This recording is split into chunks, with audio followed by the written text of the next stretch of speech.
Buenos días, familia. Gracias a Dios por este nuevo día que nos da. Gracias por esta tremenda oportunidad y privilegio de estar juntos, reunidos en su nombre. Pues si eres nuestro invitado, si estás hoy por aquí por primera vez o ya nos acompañas durante varias transmisiones, le damos gracias a Dios porque quiere que escuches un mensaje para que lo conozcas más, para que sepas quién es Jesús, quién es nuestro Salvador y por qué todo gira alrededor de él. Entonces, quiero comenzar esta mañana mencionando algo que yo creo que está muy de moda, no solamente ahora, pero todo el tiempo, y es cuando la gente repite como loro de yo no creo en Dios porque hay sufrimiento, maldad, injusticia, dolor, me parte ver el alma ver esas escenas en Afganistán, etcétera. Y, y pues a veces las personas dicen o no creo en Dios o es yo no puedo creer que un Dios bueno permita el dolor, permita el sufrimiento, que no debería existir en este mundo.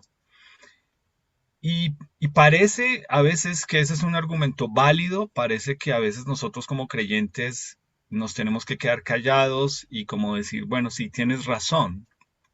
Pero yo quiero que hoy, en esta primera parte, podamos ver ¿por qué no compartimos esto? Y con lo primero que quiero arrancar es lo interesante de este argumento de no creer en Dios porque hay sufrimiento, porque hay dolor, porque hay injusticia, es que yo personalmente conozco algunas personas, incluyéndome, que cuando han pasado por situaciones de dolor, de injusticia, de sufrimiento, muchas de ellas en lugar de renegar, lo que han hecho es decir que el que los sostuvo en medio de esa prueba, en medio de ese dolor y en medio de ese sufrimiento, interesantemente fue Dios.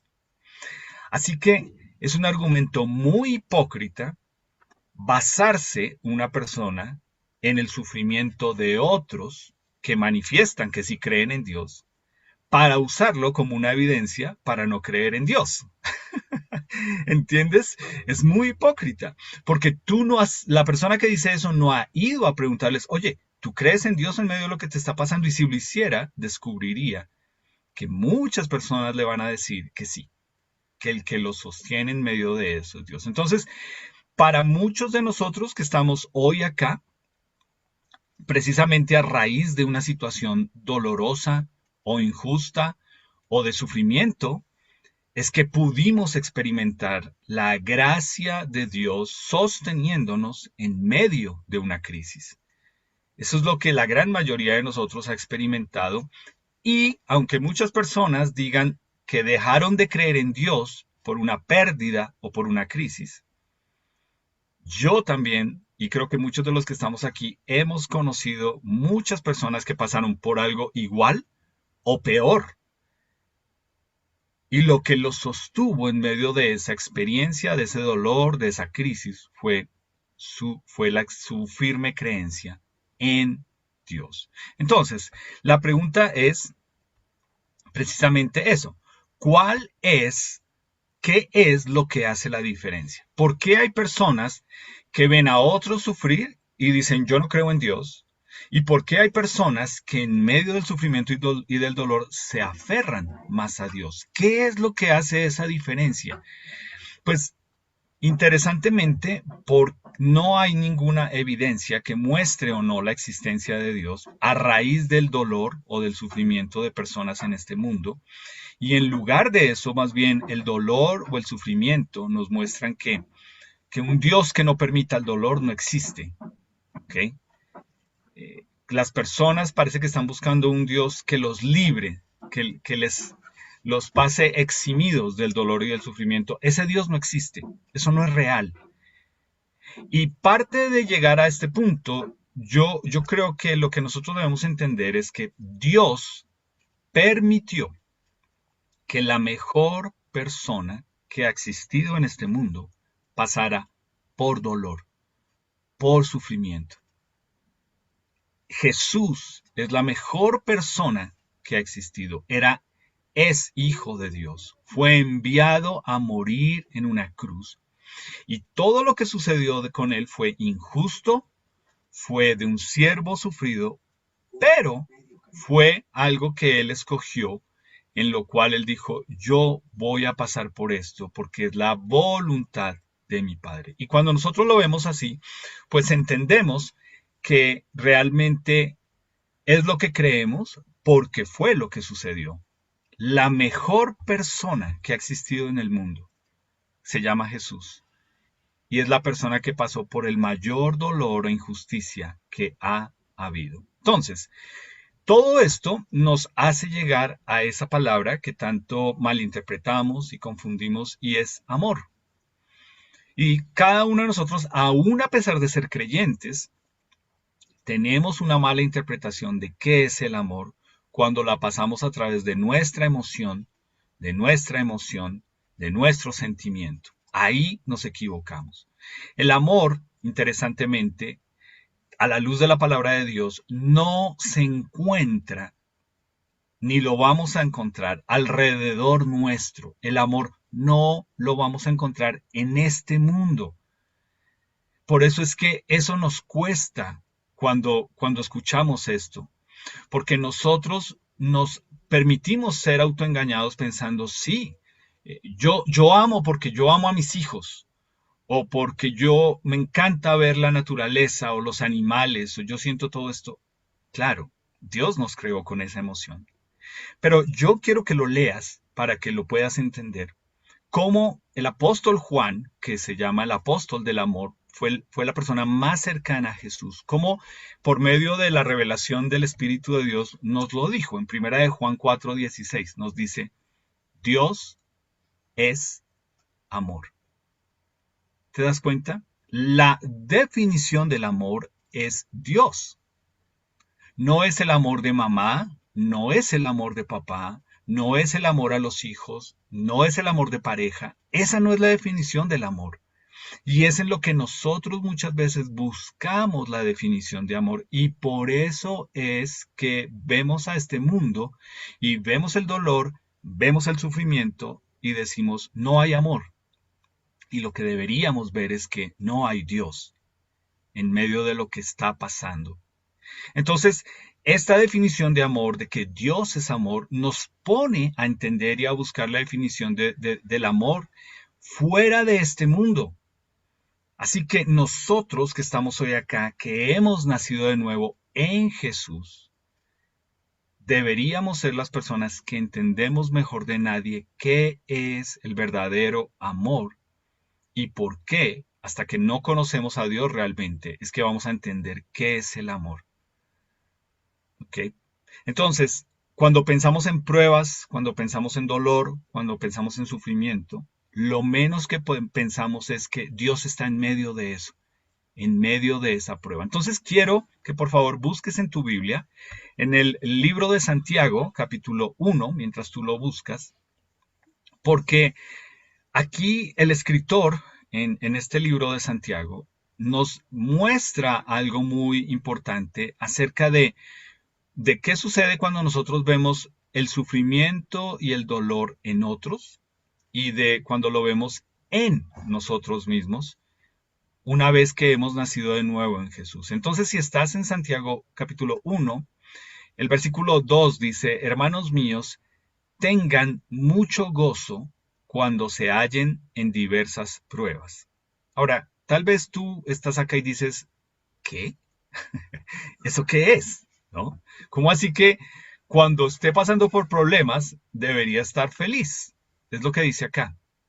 Y él mira cómo lo pone en el versículo 3. Dice, porque sabiendo que la prueba de su fe produce paciencia. Es decir, nosotros que hemos nacido de nuevo en Jesús, nosotros que decimos conocer a Dios, debemos entender que las adversidades que pasan en nuestra vida son una prueba y que nuestra fe, lo que nosotros decimos creerle a Jesús, debe ser probada. ¿Ok? Es de lo que hemos estado hablando durante junio y retomamos en este mes. Es cuando yo digo que creo en Jesús, que le creo a Jesús, mi fe debe ser probada. ¿Por qué?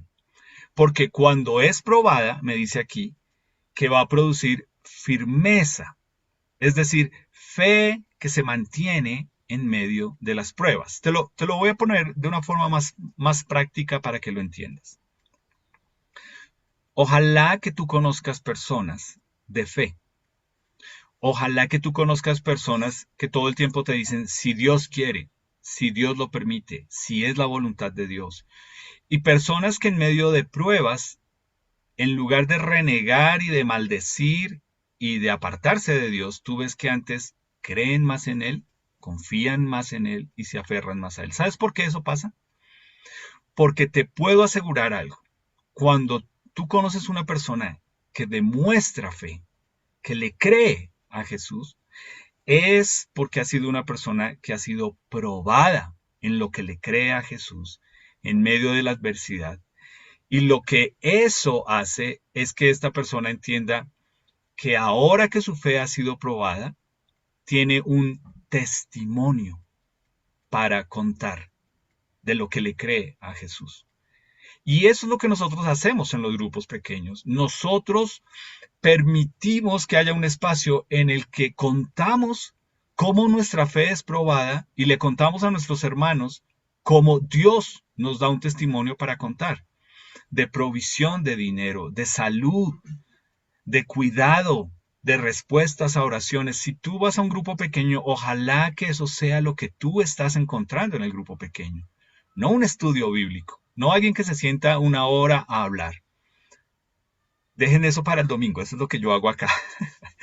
En el grupo pequeño es ir a que tú seas animado con cómo Dios ha puesto a prueba la fe de otras personas y eso te motive a ti a entender que tu fe debe ser probada. Lo que tú dices creerle a Dios necesita ser probado. ¿Por qué? Porque no sabemos lo que creemos hasta que esa fe se pone a prueba. Tú puedes decir, yo creo en Dios, yo creo en Jesús, yo amo a Dios, yo lo sigo. ¿Ok? Entonces necesitas la prueba. Necesitas ver esa creencia en medio de enfermedad, en medio de pérdida del trabajo, en medio de muerte de un ser querido, en medio de crisis con los hijos, en medio de crisis en pareja. Ahí es donde se prueba lo que le creemos a Jesús. No cuando le estamos pidiendo, Dios, quítame todos los problemas. No sé a qué Dios le estás orando. Él no va a hacer eso. Él nos dice aquí en Santiago, gocémonos cuando somos probados porque nuestra fe se está afirmando en Jesús. Entonces, como un pequeño paréntesis, como para que entiendas el hecho de que una fe que no se puede probar es una fe desconfiable, piénsalo, ¿ok? Una fe que no se puede probar es desconfiable. Si tú dices creer en Jesús, pero tú le dices no me pruebas, pues el problema eres tú. Pero piénsalo de esta forma. A ver, voy a dar un pequeño ejemplo antes de entrar en lo que quiero que leamos hoy. Al Señor Jesús le avisan que su amigo Lázaro está muy enfermo. ¿Ok? Ahora, piénsalo. Si a ti te llaman hoy en día y te dicen tal persona que amas está enferma y tú puedes correr allá porque te están diciendo se va a morir, ¿tú qué harías? Bueno, a no ser que vivas en otro país, como tenemos el caso de algunos acá, donde les ha tocado decir orar porque no puedo hacer nada más. ¡Qué bueno! Si ves cómo tu fe fue probada en creerle a Dios lo que Él va a hacer. Pero Jesús, cuando le dicen Lázaro se va a morir, adivina, esto está en Juan 11, tú lo puedes leer si no me crees. Yo sé que es mi transliteración de cómo yo lo leo, pero tú lo puedes leer. Pero Jesús dice, ok, vamos a esperar 2 días, pero se va a morir. Sí, necesitamos que se muera, porque la muerte de Lázaro va a ser usada por un propósito de Dios. Si tú estarías ahí, no estarías pensando, uy, yo pensé que Dios era bueno. Este no es el Dios en el que yo creo. El Dios que yo creo, yo oro y tiene que responder ahí mismo. No, Jesús está diciendo, sí, vamos a dejar que Lázaro se muera. Y vamos a dejar que esté allá unos días, para que quede claro que la muerte de Lázaro es usada con propósito. ¿Sí entiendes? Una fe que no es puesta a prueba no es una fe confiable. ¿Ok? tú necesitas entender ese concepto si tú estás hoy acá y crees en Jesús. ¿Ok? Tu fe necesita ser puesta a prueba. Entonces, poniendo esto como base, quiero que leamos acerca del apóstol Pedro. Es tal vez uno de mis apóstoles preferido, porque es el más humano, el que más yerra y el que más la embarra. Me identifico mucho con él. Y pues mientras quiero que vayas buscando Lucas capítulo 22, porque aquí va a suceder algo que tú y yo es un evento que conocemos, así seas nuestro invitado, te aseguro que si creciste viendo las películas de Semana Santa, sabes esta historia. Entonces búscate Lucas capítulo 22 y vamos a leer hablando de que la fe tiene que ser probada. ¿Qué es lo que Jesús le dice a Pedro aquí con respecto a lo que él decía que le creía a Jesús? Entonces, te pongo en el contexto. Es uno de los apóstoles, ha seguido a Jesús por 3 años, dejó su trabajo, dejó su fuente de ingreso y junto con 11 hombres más ha estado haciendo todo un viaje con Jesús y ahora están en Jerusalén. Y esa noche Jesús viene diciéndoles cosas como muy difíciles de aceptar. Y mira lo que dice acá en Lucas 22:31. Simón, Simón, no le dijo Cefas, no le dijo Pedro, lo llamó por su nombre con que lo conoció. Y que lo llame 2 veces es, oiga, ¿no? Póngame cuidado lo que le voy a decir. Póngame cuidado, pues, mi hijo, lo que le voy a decir. Satanás los ha pedido a ustedes para zarandearlos como a trigo. ¿Ok? Ahora, piensa en lo que está sucediendo ahí. Jesús les está hablando a todos y todos se miran como, ¿ok? Y la idea que le pone Jesús aquí de zarandear el trigo es algo que ellos entendían muy bien. Es cuando el trigo ya está cargado digamos, la mata de trigo ya ha dado el fruto, lo que hace es como tú lo ves acá, se inclina. Pero para poder que ese fruto salga, tiene que ser arrancado y tiene que ser boleado para arriba para que el, caiga la pepita de trigo. Y esa es la idea que Jesús les está diciendo aquí. Él ha pedido pegarles una zarandeada brava. Ahora, si tú estás acá y yo te dijera hoy, Satanás te ha pedido para zarandearte, ¿tú qué pensarías? Ay, no, no, no, calle esos ojos. No, no, pastor, no diga eso. No, no, no, no, no, no. No, no, no. Pero ¿por qué todo lo malo? ¿Pero por qué le tienen que a uno siempre decir eso? ¿Pero por qué no le pueden decir que Dios lo va a bendecir, que Dios lo va a cuidar, que Dios quiere lo mejor, que Dios quiere prosperidad? ¿Por qué ustedes siempre le tienen que enseñar a uno todas esas cosas? Que zarandear. No, no, no, no, no. Bueno, aquí está Jesús hablándole a ellos y mira lo que luego dice. Me encanta esta parte, ¿cierto? Jesús les dice, ahora, yo, le dice, he rogado por ti, específicamente por Pedro, ¿ok? Primero les está diciendo a todos, ustedes van a ser zarandeados. Y le dice a Pedro, yo he rogado por ti, que no falte tu fe. Y tú, cuando te hayas vuelto a mí, ayuda a tus hermanos a permanecer firmes. Ahora, date cuenta, este es Pedro. De todos Jesús le dice, Pedro, cuando esto pase, quiero que los ayudes a estar bien. Tú no te sentirías como, qué bueno que sepas que yo no te voy a fallar. Y es lo que le dice, ¿cierto? Mira lo que le dice. Le dice, eh, tranquilo, Señor. Yo estoy dispuesto no solamente a, a ir a la cárcel, sino a morir por ti. Ahora, tú sabes y tú conoces esta historia, ¿cierto? Tú sabes lo que pasa. Pedro estaba pensando, porque es el problema de la fe, nosotros pensamos que tenemos fe.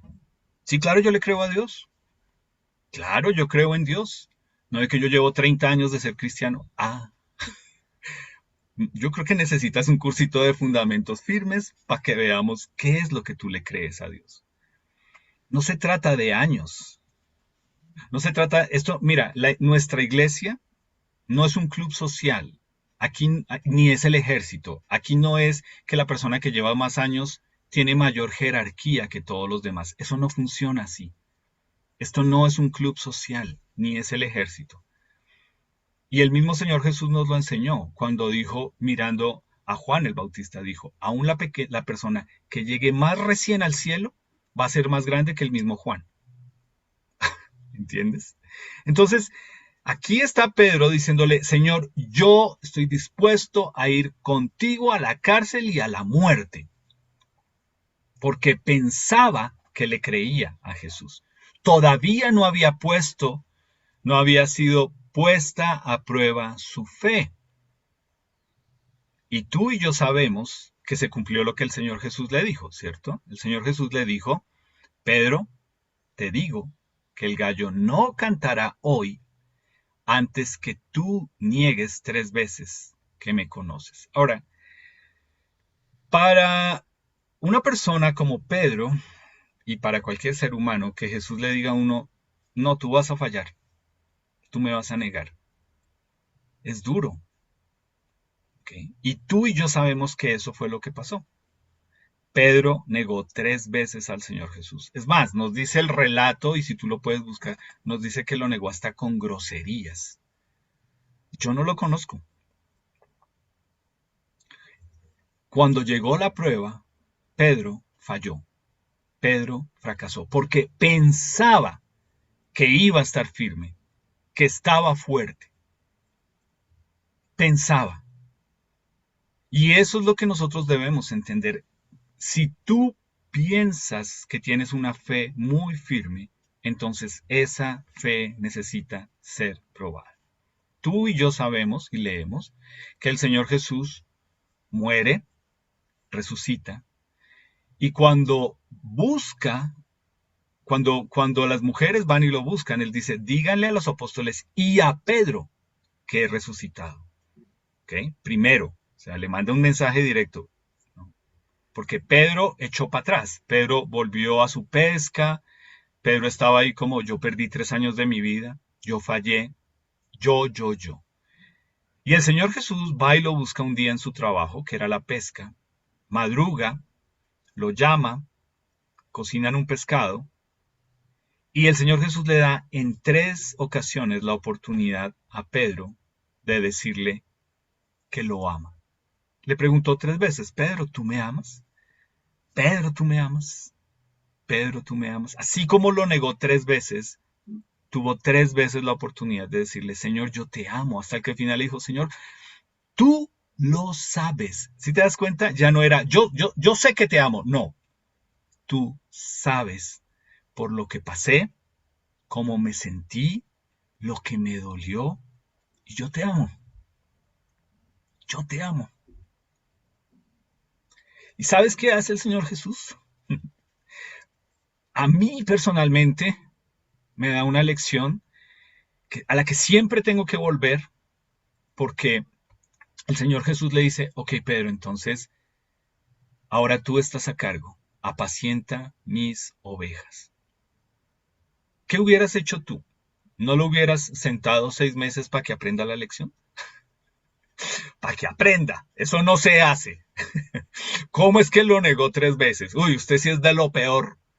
No, ahora el Señor Jesús le dice, ¿sabes qué, Pedro? Pasar por esa prueba de tu fe te da ahora la oportunidad, yo te doy la oportunidad de que apacientes, cuides este rebaño que está formado.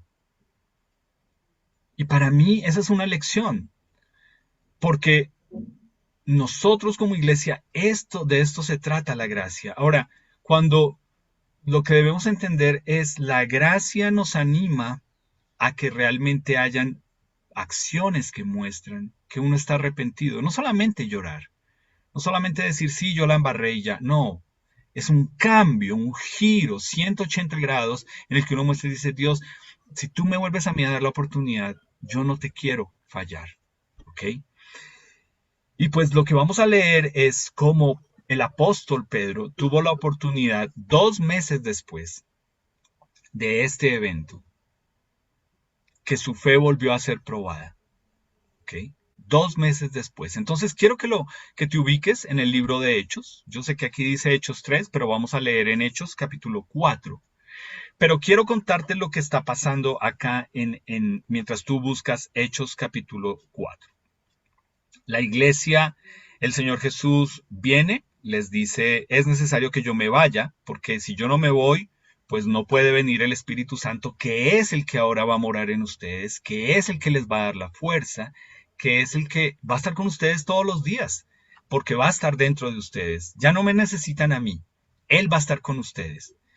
Y nace o la iglesia toma forma. Y ahora Pedro y los apóstoles son esas bases de la iglesia que está siendo formada y tienen la oportunidad de impactar primero en Jerusalén. Entonces nos dice que Pedro y Juan están yendo un día al templo a orar y se encontraron con que ahí había un hombre que era cojo, ¿cierto? Llevaba muchos años ahí, siendo una persona pidiendo limosna.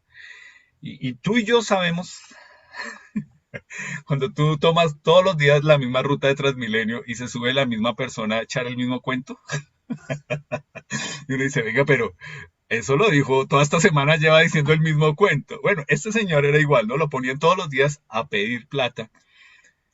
Y ahora ve a Pedro y les dice, lo miran y él les pide plata. Y Pedro le dice, ¿sabes? No tenemos plata. Ahora yo quiero hacer un paréntesis ahí. Son los apóstoles. Y Pedro le dice, no tenemos plata, ni oro. No. Dato interesante. A todos esos apóstoles que te dicen, tráigame su plata y su oro. Ah, porque yo no tengo plata y oro. Pedro le dice, no tengo, pero ¿sabes qué te voy a dar? Te voy a dar de lo que sí tengo. Te voy a dar del poder de Dios que te puede sanar. Y lo levantan y el cojo empieza a andar. Y este tipo hace un escándalo porque todo el mundo sabía que él era el cojo que se sentaba ahí todos los días a pedir plata, el paralítico. Y ahora está saltando por todas partes, gritando, Dios hizo un milagro, estos hombres fueron usados por Dios. Y esto se arma un tremendo alboroto. ¿Y sabes qué es lo interesante? Dios permite que esta situación se vuelva en contra de Pedro y de Juan. Ahora, piénsalo. Tú empiezas a decir, listo, bueno, yo voy a empezar a portarme juicioso, yo voy a creerle a Dios, yo voy a dar, hace 8 días este señor nos dijo que teníamos que dar un porcentaje del dinero, bueno, está bien, lo voy a hacer, voy a asistir, voy a meterme todo el cuento. Y cuando estás más metido, adivina qué va a llegar a tu vida. Muy bien, pruebas. Porque tú dices, ahora yo le quiero creer a Dios, ahora le creo a Dios. Ah, ok, entonces vamos a probar tu fe. Y aquí están Pedro y Juan 2 meses después y mira lo que sucede. Resulta que a raíz de esto son llevados ante el Sanedrín. Entonces, mira lo que nos dice en el versículo.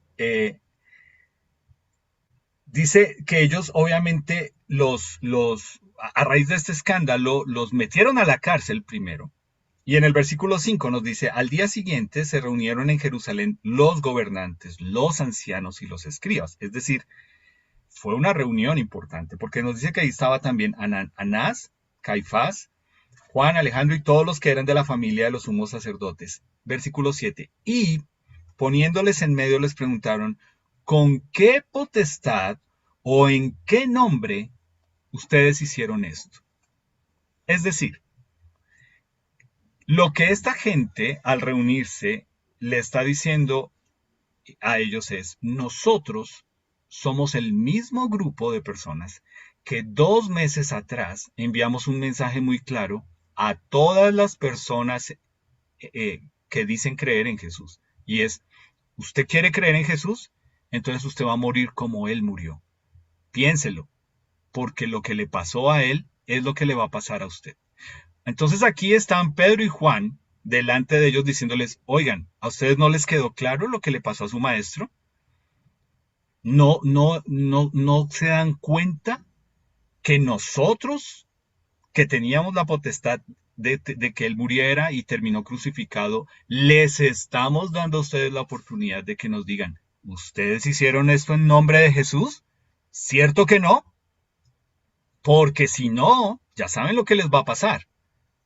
Ahora, piénsalo tú, en tu trabajo, con tu familia. ¿Otra vez nos vas a hablar de Jesús? Ya te dijimos que no queremos más de Jesús. Estamos cansados de tu Jesús. Ya te dijimos, si haces eso te vamos a sacar del grupo de WhatsApp. ¿Quieres que te saquemos del grupo de WhatsApp? ¿Quieres que te saque de mi Instagram? ¿Quieres que te corte mis afectos? Bueno, leamos lo que dice aquí, que respondieron Pedro y Juan. Entonces nos dice en el versículo 10, sea notorio a todos ustedes y a todo el pueblo de Israel que en el nombre de Jesucristo de Nazaret, a quien ustedes crucificaron y a quien Dios resucitó, de por sí se los digo, de los muertos, por él este hombre está en su presencia sano. Este Jesús es la piedra reprobada por ustedes los edificadores, de la cual ha venido a ser cabeza del ángulo, y en ningún otro hay salvación, porque no hay otro nombre bajo el cielo dado a los hombres en que podamos ser salvos. Sí, fue en nombre de Jesús. Sí, ustedes lo crucificaron. Sí, Él murió, pero Él resucitó con poder y en ningún otro nombre hay salvación sino en el nombre de Jesús. Sí, estamos parados aquí delante de ustedes, que se creen que tienen el poder de matarnos también, de decirles que Él es Dios. ¡Wow! Este Pedro de hace 2 meses, negando 3 veces a Jesús, es el mismo Pedro. ¿Qué le pasó a Pedro? ¿Qué le dieron? ¿Será que ese día le dieron una bebida energizante y un café cargado? ¿Qué hicieron con Pedro?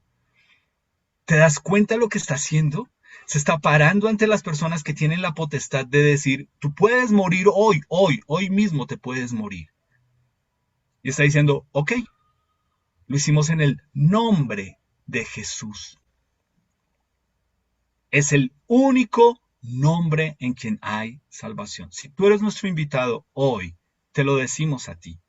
Nosotros creemos en el único nombre en el que hay salvación, en el único nombre que ha sido dado a los hombres para ser salvos. Por eso cantamos de Él, oramos a Él, lo exaltamos a Él, predicamos de Él, enseñamos de Él, porque es la única persona que pudo cambiar nuestra vida con un propósito, para que tú, que tal vez nos conozcas y digas, oye, ¿qué es lo que les enseñan allá? ¿Qué es lo que hay allá?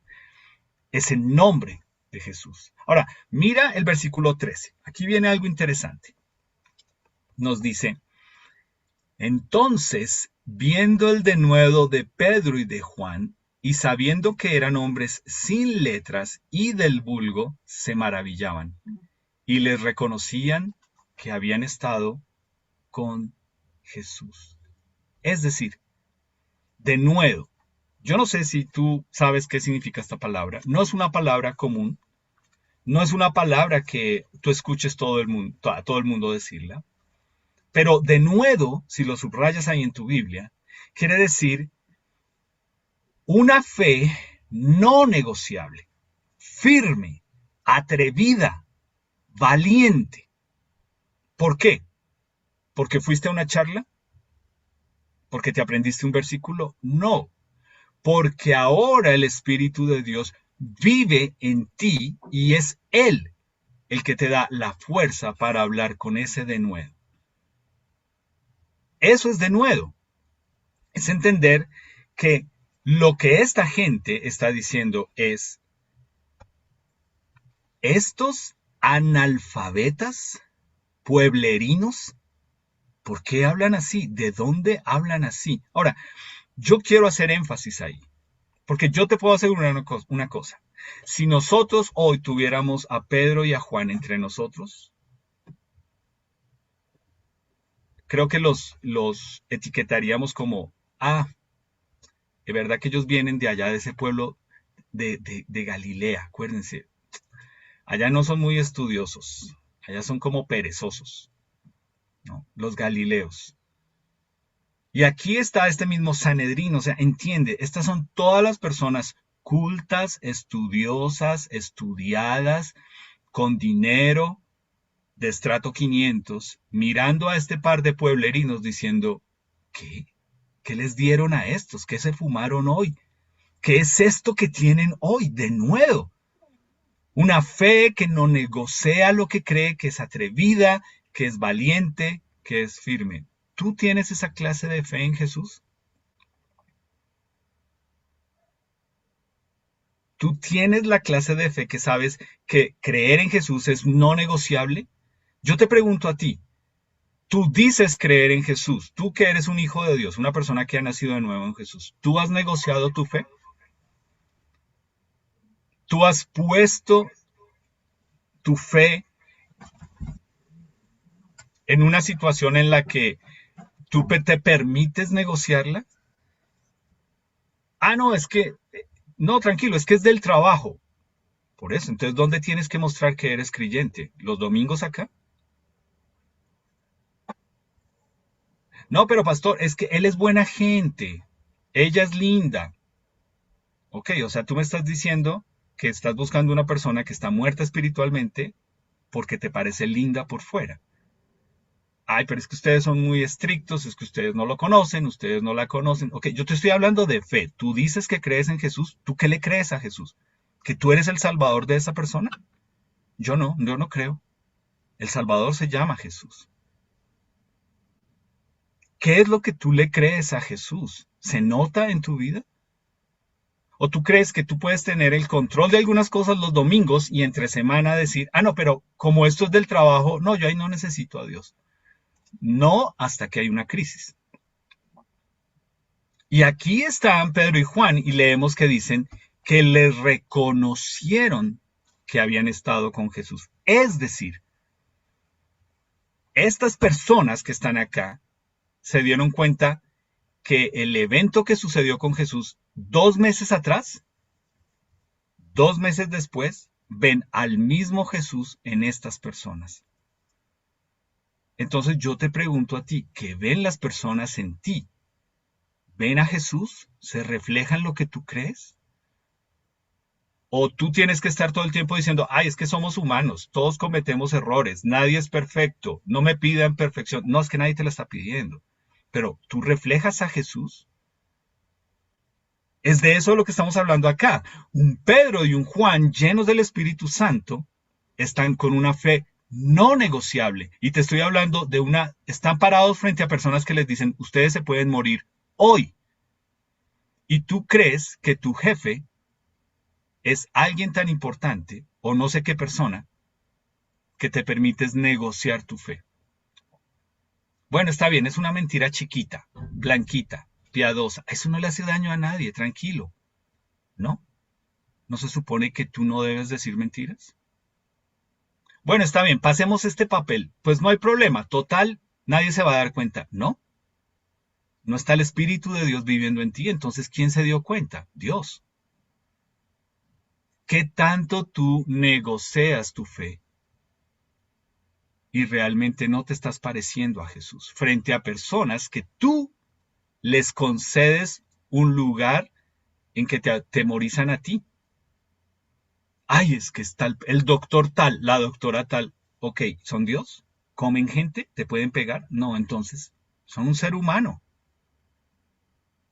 Tú le puedes pedir al Espíritu de Dios, dame gracia frente a esta persona. Anoche en el grupo pequeño, una persona nos compartió, tenía que recibir un trabajo para entregárselo a otra persona. Y esa otra persona es una persona normal, sin Dios, pedante, orgullosa, hueca, vacía, superficial, que piensa que tener un título la hace tratar a los demás como si fueran la mugre de los zapatos. Espero que tú como cristiano no seas así. Pero esta persona que no conoce de Dios, esa es la forma en que trata a todo el que no considera a ella que está al nivel o a la altura de ella. ¿Tú conoces personas así? Bueno, ojalá no seas tú. Y esta persona decía, yo escuché la semana pasada que tú decías que si amamos a Jesús debemos orar por las personas difíciles. Y la verdad, oré por ella. Porque es muy difícil amarla como Jesús me pide. Y esta semana en algo le quedamos mal y esa señora me marcó Y él dice, yo solamente estaba esperando que me llamara a vaciarme. Y la señora, después de que él había orado, en una tranquilidad, sí, mi hijo, yo entiendo que a veces las cosas quedan mal, tranquilo, no hay problema. Él decía, ¿qué? Estoy hablando con el mismo ser demonio de Tasmania que me trató mal hace una semana. Ah, ok. Él hizo algo y expuso su fe en creerle a Jesús que podía el Espíritu de Dios tratar con esa persona difícil. Yo no te estoy hablando de nada que tú no puedas ejercer igual, con oración, con creerle a Jesús. ¿Por qué? Porque tu fe necesita ser probada. La fe que es probada descubre lo que cree y la calidad de lo que dice creer. Entonces, mira, tú piensas, ah, ahí termina la historia. No, versículo 18. Les dicen, entonces, ¿saben qué? Los vamos a dejar ir porque somos buena gente, ¿no? Nosotros somos buenas personas, ¿no? Entonces, mírenlo por ahí, ¿no? Tengan en cuenta, nosotros podemos hacerles daño, pero vamos, los llamaron, les intimaron que en ninguna manera hablasen ni enseñasen en el nombre de Jesús. ¿Ok? Entonces lo que es, básicamente les están diciendo, les vamos a dar una oportunidad. De pronto ustedes no entendieron. Hace 2 meses nosotros crucificamos a Jesús. Les vamos a volver a dar una oportunidad. No hablen de Él, no enseñen de Él, no crean en Él, porque la próxima les puede ir mal. ¿Ok? Ahora, mira tú y yo, leamos juntos. Una vez que ellos fueron puestos en libertad, ¿qué hicieron? Versículo 23 nos dice, puestos en libertad, vinieron a los suyos, o sea, a la iglesia, y contaron todo lo que los principales sacerdotes y ancianos les habían dicho. Es decir, nos amenazaron, nos dijeron, no hablemos de Jesús, no proclamemos de Jesús, no enseñemos de Jesús. Entonces, ¿qué hicieron? Si tú estuvieras en nuestra iglesia y por X o Y razón hay una persecución contra nosotros como creyentes y nos dicen, no vuelvan a hablar de Jesús, no pueden nombrar el nombre, ¿tú qué nos aconsejarías que haríamos? O más bien, cuando nos reunimos a orar, ¿tú cómo orarías? Porque si tú oras como oras todos los días, yo te aseguro que tú vas a orar. Dios, por favor, cuídanos, protégenos, sálvanos, apártanos del mal, que no nos pase nada, que no nos vean. Eso es lo que tenemos que orar. Pero así es como muchas personas oran, ¿cierto? Ay, mi Diosito lindo, que nos vaya bien, que a mis hijitos cuídamelos, llévamelos, tráemelos. Ok. Mira lo que dice acá, versículo 24. Y ellos, habiéndolo oído, o sea, la iglesia, alzaron unánimes la voz a Dios y dijeron, soberano Señor, ok, soberano, es decir, tú tienes el control. Tú eres el Dios que hiciste el cielo y la tierra, el mar y todo lo que en ellos hay. Y tú lees ahí, la oración de ellos es, Señor, danos de nuevo una fe que no se acobarda, una fe que no negocia lo que cree, una fe firme, una fe valiente. ¿Para qué? Para declarar, decretar, para hablar de Jesús, que es el único nombre en el que hay salvación. ¿Te das cuenta? Eso es lo que ellos siguieron orando. Danos una fe firme para hablar de Jesús. Y es lo que yo te quiero animar hoy. ¿Tú para qué le pides al Señor Jesús? ¿Para que te vaya bien? ¿Para que te cuide? ¿Para que te traiga? ¿Para que te sane? Entonces tú dirás, entonces, ¿qué tenemos que pedir? No, si no pedimos eso, hágase tu voluntad en el cielo como en la tierra, porque tú eres Dios. Yo no soy Dios. Yo no tengo el control. Yo no sé lo que va a pasar. Pero si creer en ti me pone de rodillas a reconocer tu nombre, sobre todo nombre, valió la pena. Esto es como, no sé si lo has leído. ¿Qué ganas orando? ¿No? Y la pregunta es, no, no es lo que gano. No es lo que gano. porque no gano plata, ni gano nada de esas cosas. Es lo que pierdo. ¿Sabes qué pierdo? Pierdo ansiedad, pierdo preocupación, pierdo estrés, porque me pone a confiar en la soberanía de Dios. Entonces, ¿qué es lo que hace la diferencia? ¿Por qué una persona puede ver a otros que sufren y decir, yo no creo en Dios? Si existe un Dios, yo no creo porque mire las personas cómo sufren. ¿Y por qué una persona que sufre dice, yo estoy agarrado de Dios en medio de esta prueba? ¿Qué es lo que hace la diferencia? ¿Sabes qué es lo que hace la diferencia? Es cuando tú pasas de ser simplemente oidor a ser hacedor de la palabra y tú empiezas a aplicar la palabra de Dios a tu vida, a tus circunstancias, a diario, en cada momento la aplicas y empiezas a ver el cambio en tu vida. Eso es lo que nosotros creemos. Creemos en una fe centrada en Jesús, no asumiendo mentiras, y no pidiendo promesas que Dios no ha prometido. Ahorita vamos a leer de eso. Señor, tú prometiste que nos ibas a sanar, claro, del pecado, del pecado. Y entonces, ¿a quién escuchamos? Nos rodeamos de personas en un grupo pequeño que están a nuestro alrededor para ayudarnos a contextualizar por qué estamos pasando por esta prueba. No a que nos digan, tranquilo hermano, declárelo, todo va a estar bien, por fe. No, no, no. Nos rodeamos de personas que nos dicen, vamos a orarle a Dios que tiene el control. En nuestro grupo pequeño, te cuento una historia. Una persona en su trabajo hubo una confusión de unos datáfonos. Y en esa confusión, a una persona en un datáfono al que lo recibió, le entró a su cuenta 3 millones de pesos. Ahora piénsalo. Si tú eres el responsable de eso, ¿tú qué harías? ¿Tú cómo estarías pensando en 3 millones de pesos? No son 100,000, ni 500. Son 3 millones.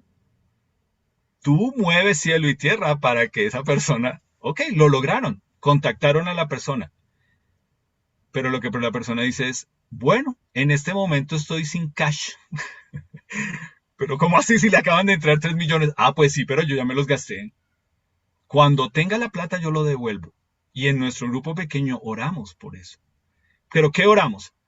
Dios, devuélvele la plata. No, Señor, ¿qué le tienes para enseñar a esta persona en medio de lo que está pasando? ¿Sabes qué le estaba enseñando? Le estaba enseñando el hábito y la disciplina, que es lo que hemos venido hablando, de levantarse temprano a orar al único que tiene el control y decirle, yo no puedo hacer que esa persona dé su corazón para devolver el dinero, pero tú sí, tú lo quieres hacer. Yo te estoy buscando, yo confío en ti. Y toda esta semana fue difícil para ellos y anoche nos dijeron, por fin la persona aceptó devolver el dinero. Ahora, si ves, eso es lo que hacemos en un grupo pequeño. No te estamos diciendo, ánimo hermano, todo va a salir bien. No, te estamos diciendo, vamos a orar, orémosle en este momento a Dios que tiene el control. Él sabe lo que está pasando, Él sabe lo que te quiere enseñar, Él sabe, nosotros no, pero vamos a confiar en Él. Eso es lo que hacemos cuando ponemos el contexto de una prueba en nuestra vida. No es tranquilo, todo va a salir bien, no, es queremos orar por ti, al que tiene el control. Eso es lo que podemos hacer. ¿Y cómo contextualizamos nuestro dolor? Entonces, ¿cuál es el contexto para nosotros poder entender por qué nuestra fe necesita ser probada? Es muy sencillo. Jesús muriendo en la cruz. Dios mío, ¿por qué me has abandonado? ¿Tú te has sentido así? Yo te aseguro que sí. Y lo que tienes que medir ¿es por consecuencia de tu pecado?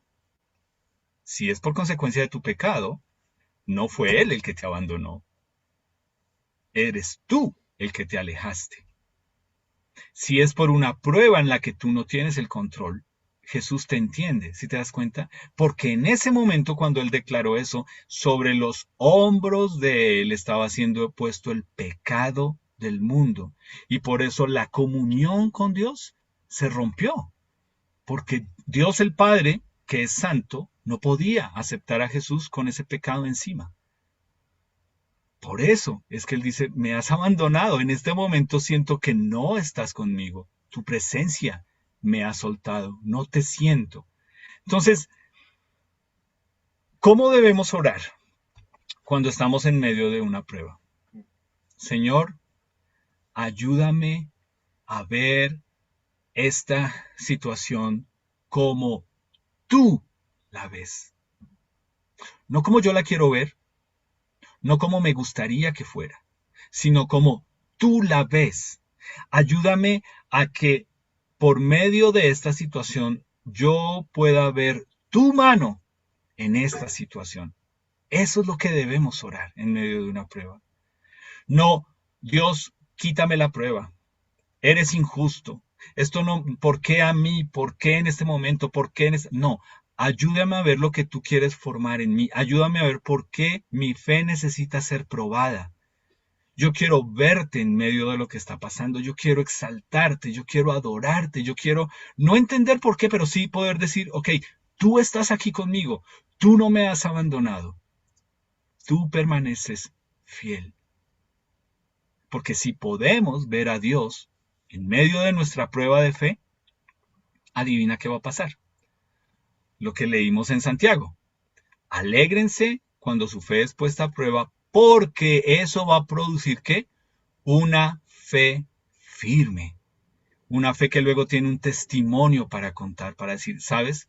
Y ahí, cuando yo estaba más derrotado y más mal emocionalmente, Dios hizo esto. Increíblemente. Él lo hizo. Él respondió. Él estuvo ahí. Entonces, quiero terminar con un versículo que está en Juan 16, 33. Me gustaría que lo busques. Sería muy bueno con base en lo que hemos estado hablando hoy. Sería muy bueno que lo subrayes, que lo resaltes si tienes en tu Biblia tu aplicación. Yo creo que te va a ayudar mucho en esta semana y en lo que va por venir. Porque este es el Señor Jesús y mientras tú lo buscas, Juan 16, 33, Él está ahí. Esto es antes de la crucifixión. Esto es antes de que Él resucite, ¿ok? Y mira lo que Él les dice. Yo les he hablado, les dice, de estas cosas para que en mí tengan paz. Es decir, Jesús hoy nos está diciendo a cada uno de nosotros, tengan paz en mí, muy a pesar de la circunstancia. Muy a pesar de la circunstancia. Y nos va a decir el por qué. ¿Cómo es esto de tener fe en Él? Si te das cuenta, fe en Él. Nos dice, en el mundo tendrán aflicción. ¿Tú eres de los que buscas promesas de Dios? A ti te encanta leer la Biblia para decir, ay, Dios hoy me habló con este versículo. Bueno, hoy nos está hablando con este. La promesa de Dios es, de Jesús es, en el mundo, vivir acá, levantarte, abrir los ojos y respirar. Te puedo asegurar una cosa, va a haber aflicción. Y eso no nos gusta, nos molesta. Y este tipo de predicaciones como, uy, no, qué jartera. No, no, no, no, no. No, a mí no me gusta eso. Yo ya tengo muchos problemas. Tengo más problemas que el álgebra Baldor para que usted me diga que es una promesa de Dios que vamos a tener problemas. Claro. Pero mira lo que Jesús primero nos está diciendo. Nos está diciendo, tengan paz en mí. Crean en mí, confíen en mí. Es lo que hemos estado hablando durante estos meses. Si yo digo que le creo a Jesús, que sigo a Jesús, Él me está diciendo, ¿sabes? Confía en mí, sígueme, porque te puedo asegurar algo, en este mundo vas a tener pruebas, en tu trabajo, con tu familia, pruebas de todas clases. Y mira lo que Él dice, ¿no? Pero tengan fe. ¿Por qué? Aquí obviamente nos dice tengan valor. Esta la parte de lo que hemos hablado hoy, ¿no? De la fe que tiene valor, firmeza. ¿Por qué? Porque Él nos dice, yo he vencido al mundo. ¿Esa es tu fe? ¿Tu fe está basada en Jesús? ¿O en qué está basada tu fe? No, es que es un amigo, una palanca, un conocido, el amigo de... Ah, esa es tu fe. Ok. No, mi fe está en que yo, tranquilo, yo ya sé lo que tengo que hacer en mi trabajo, yo soy el duro, para eso me contrataron, para eso estoy aquí. Ah, esa es tu fe. Entonces puedes esperar muchas aflicciones y problemas hasta que le creas a Jesús. Yo he vencido al mundo. Por eso el Evangelio es relacional. Porque nos pone a ir a Jesús y a decirle, si tú has vencido, si tú eres el vencedor, yo te necesito. Cada día, en cada momento, en cada circunstancia, yo te necesito. Yo no puedo sin ti. Yo no quiero ir sin ti. Yo te necesito. No de una forma falsa en que simplemente tomando y malinterpretando un versículo que me diga, en Cristo soy más que vencedor. ¿Sobre qué? Sobre mi mismo pecado, sobre mi misma naturaleza, sobre mi falta de fe en medio de cuando hay pruebas. ¿Y sabes qué? 2000 años después, tú y yo estamos aquí porque Él venció, porque Él es el vencedor, porque no hay ningún otro nombre en que podamos ser salvos, sino el nombre de Jesús. Entonces, concluyo con lo siguiente. Iglesia, invitados nuestros. No te gustan las pruebas, no nos gustan las pruebas, las evitamos y no nos gustan que los que amamos sufran. Yo no conozco el primer papá que diga eso, que chupe. No, al final es como, no, pero pobrecito, pobrecita. No nos gusta. No nos gusta sufrir ni que los que amamos sufran. Así, por esa razón, es que las pruebas deben venir a nosotros, porque si fuera por nosotros le pedimos, no, no, no, no, apártate, aparta de mí todo mal. Yo no quiero eso. Por eso es que las pruebas deben venir a nosotros, porque de lo contrario, nunca sabríamos si lo que decimos creerle a Jesús es cierto o no. Y yo hoy aquí estoy rodeado de muchas personas que su fe ha sido probada para saber qué es lo que le creen a Jesús. No si creen en Él o no, qué es lo que le creen. Y por eso es que podemos contar testimonios de lo que Él ha hecho, de cómo a pesar a veces de que no nos gustó la respuesta de Él, pero luego entendimos su propósito porque es el soberano Señor al cual oramos y le decimos, tú creaste todo, tú estás en control, tú sabes lo que estás haciendo. Entonces, ¿qué nos promete el Señor Jesús? Nos promete lo mismo que le prometió al apóstol Pedro, ¿cierto? Y a los apóstoles, ¿se acuerdan? Yo he orado por ti. Para mí es lo más importante. Me encanta saber que Jesús ha orado por mí. ¿Y sabes cómo sé que Jesús ha orado por mí? Porque yo aquí en esta reunión tengo muchas personas que oran por mí, a Él, y que oran por mi familia y que nos sostienen en oración. Por eso yo sé que el Señor ha rogado por mí. ¿Tú tienes esa convicción? ¿Tú tienes esa fe? No que el pastor oró por ti. Yo no soy nadie. Que Jesús ora por ti y que te dice, sabes, yo he orado por ti. Y no importa, porque esto te va a enseñar una lección y te voy a dar la oportunidad de preguntarte, Álvaro, ¿me amas? Y yo le dije, sí. Entonces me dice, ah, bueno, pastorea esta iglesia. Él ha orado por ti. Él ha orado por mí. Esa es la base para estar sostenidos en medio de la prueba. Por eso oramos unos por otros, porque el Señor Jesús ha orado por nosotros.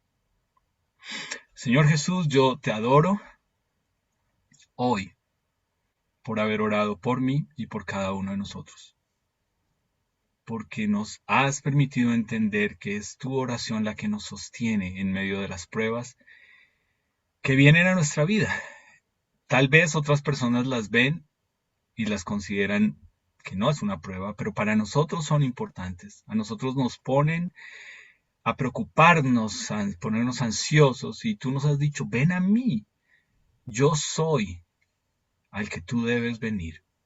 Confía en mí, yo he vencido al mundo. Y yo te adoro, te exalto tu nombre hoy porque tú eres vencedor. Y en tu nombre somos más que vencedores sobre nuestra misma propia naturaleza carnal y pecadora para creer y esperar en ti, Señor. Te adoro por eso. Y Señor, ruego por nuestros invitados que están hoy aquí, que van a escuchar esta charla, Señor, que ellos puedan venir a ti y creerte a ti, el nombre sobre todo nombre. En tu precioso nombre. Amén.